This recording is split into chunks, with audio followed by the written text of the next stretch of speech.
I didn't always struggle with my weight. A few years back, I was active, decently fit, nothing impressive, but I felt good in my body. That was before the breakup. She was my first serious relationship. We'd been together for almost 4 years, talked about moving in, marriage, all of it. Then one day, out of the blue, she told me she needed to find herself. What she found, apparently, was a guy she met at her yoga class. I wish I could say I handled it like a champ, hit the gym, worked on myself, bounced back. But the truth? I spiraled. I remember, at first, everyone tried to be there for me. Friends would text, invite me out for drinks, to catch a game, a movie, anything to get me out of the apartment. My parents tried too, gently offering advice, slipping me books about healing and moving on, sending me articles about new hobbies, travel destinations. And I brushed them off, told them I just needed time, that I was fine, that I was working through it. But I was lying, not to them, to myself. I stopped looking in mirrors, kept the curtains drawn at night so I wouldn't catch my reflection in the window, deleted old photos off my phone, the ones where I was smiling, standing on a beach somewhere, holding her hand in a snapshot of some forgotten, easy afternoon. Replaced them with screenshots of takeout menus, memes, and empty notes I'd fill with nonsense at 3 in the morning when insomnia had me in its grip. Food became my refuge, my only constant. I ate to numb myself, anger, loneliness, the relentless ache of missing her, of missing who I used to be when I was with her. Greasy burgers, extra-large pizzas drowning in cheese, liters of soda, bags of chips, tubs of ice cream. There were nights I'd order enough food for 2, telling myself it was for tomorrow too, but by sunrise, the containers were empty and shame sat heavy on my chest. The weight came on slowly at first. My jeans started to feel tight. Shirts I used to wear out stayed shoved in the back of my closet. I stopped buying real clothes, opting instead for oversized sweatpants and baggy hoodies. People noticed. My mom would gently suggest we go for a walk or a drive. Friends started with jokes. Dude, you bulking up for sumo season or what? And when I didn't laugh, they drifted away one by one. I told myself they didn't get it, that no one did. But the truth was I was the one shutting them out. Inside, it just felt hollow. A constant, gnawing emptiness that food couldn't fill, movies couldn't distract from, and scrolling endlessly through my phone only made worse. Some nights, I'd lie awake in the dark, listening to the hum of the fridge and the ticking clock, wondering if this was it.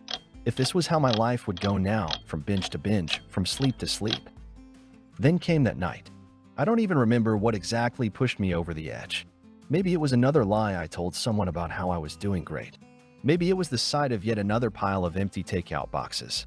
But I remember standing in the kitchen, opening the freezer for more ice cream, and catching my reflection in the dark window. A stranger. A face I didn't recognize. Dull, sunken eyes. A jawline that had disappeared. Shoulders slumped under the invisible weight of everything I was too exhausted to carry. And in that moment, a single, razor-sharp thought cut through the fog. This can't be it. No dramatic music. No cinematic monologue. Just a cold, quiet certainty. If I didn't stop now, if I didn't turn this around, it wouldn't just ruin my life, it would end it. And no one was coming to save me. No text, no phone call, no miracle. It had to be me. And something shifted. I don't know what or how, but it did. A thread deep inside me, pulled taut. The first real, desperate, stubborn flicker of fight I'd felt in years. I knew I wouldn't wake up the next morning transformed, that there'd be no overnight fix. But for the first time, I believed maybe, just maybe, I could start clawing my way out. Even if it was an inch at a time. So I started walking, then jogging. I swapped soda for water, fast food for grilled chicken and rice. It was slow, brutal, and full of setbacks. But it was working. Over the course of a year, I lost 101 pounds. My confidence wasn't back yet, but at least I didn't feel invisible anymore. Still, old habits have claws. That day, I was overwhelmed. Work was a mess, my car broke down, and I had just gotten a medical bill that made me laugh in that, if I don't laugh, I'll scream kind of way. I was exhausted, mentally and physically. That old voice, the one that told me food could fix feelings, got louder. So I caved. I walked down to the 7-Eleven near my apartment, a place I knew too well from my heaviest days and where I'd started returning lately, but this time with a different pattern. Diet Coke, turkey slices, Greek yogurt, maybe some protein bars. Behind the counter was her Maya. She was about my age, maybe a little younger.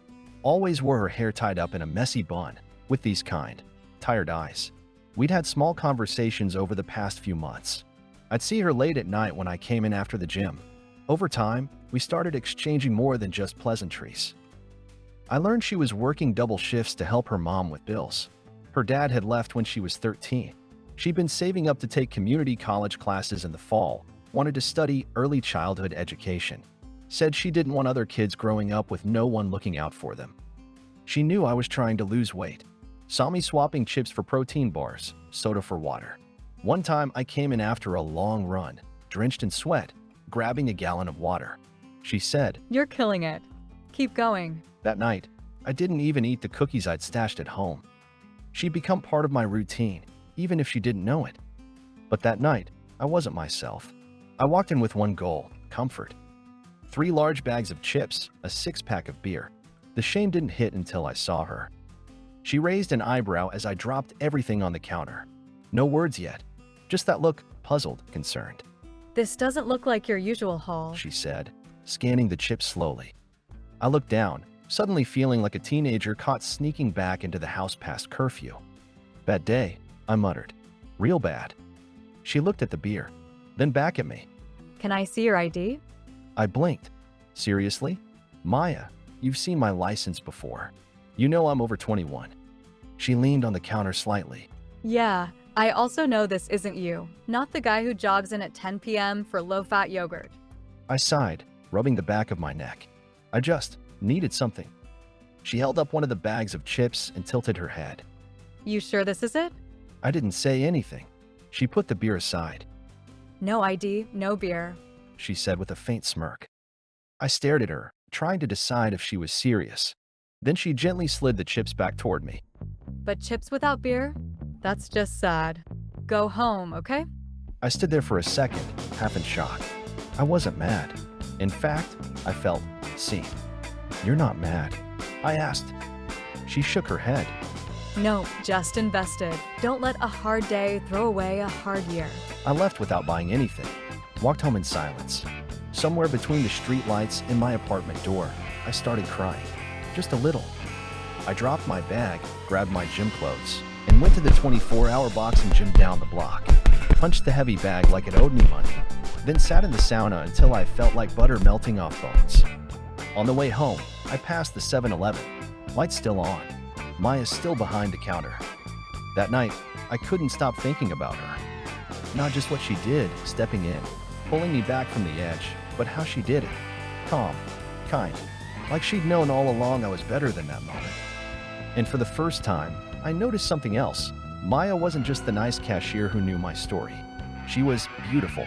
Not the obvious, magazine cover kind, but the kind that sneaks up on you. The way she tucked her hair behind her ear when she laughed, how her eyes softened when she talked about her mom, the strength behind her quiet voice. I'd been so deep in my own mess, I hadn't seen it before. The next evening, I came in again, this time with no real reason, just a bottle of water I didn't need. She was wiping down the counter when I walked up. "Oh, hey, twice in one day?" she said, smiling. I shrugged. Couldn't stay away. She smirked, but her eyes looked curious.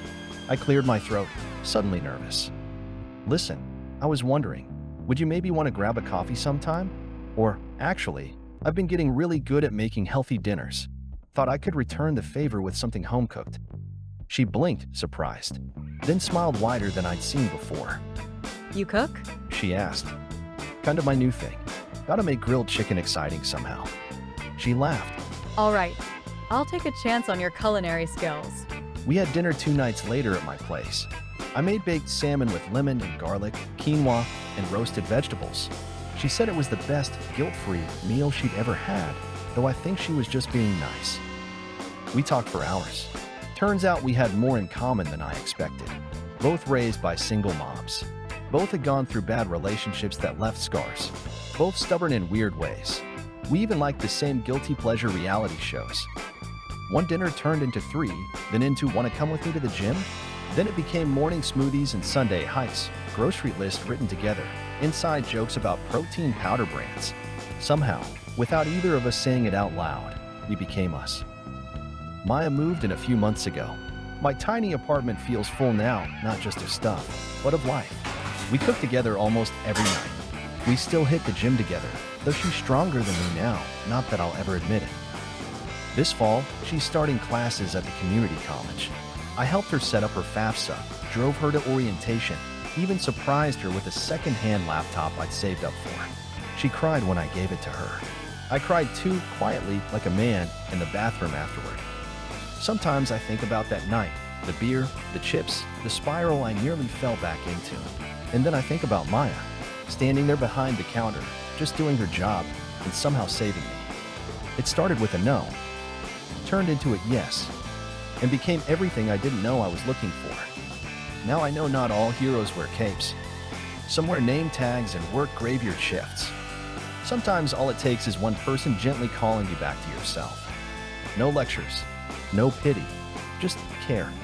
We don't always get to choose our angels, but sometimes they show up anyway, right when we need them most.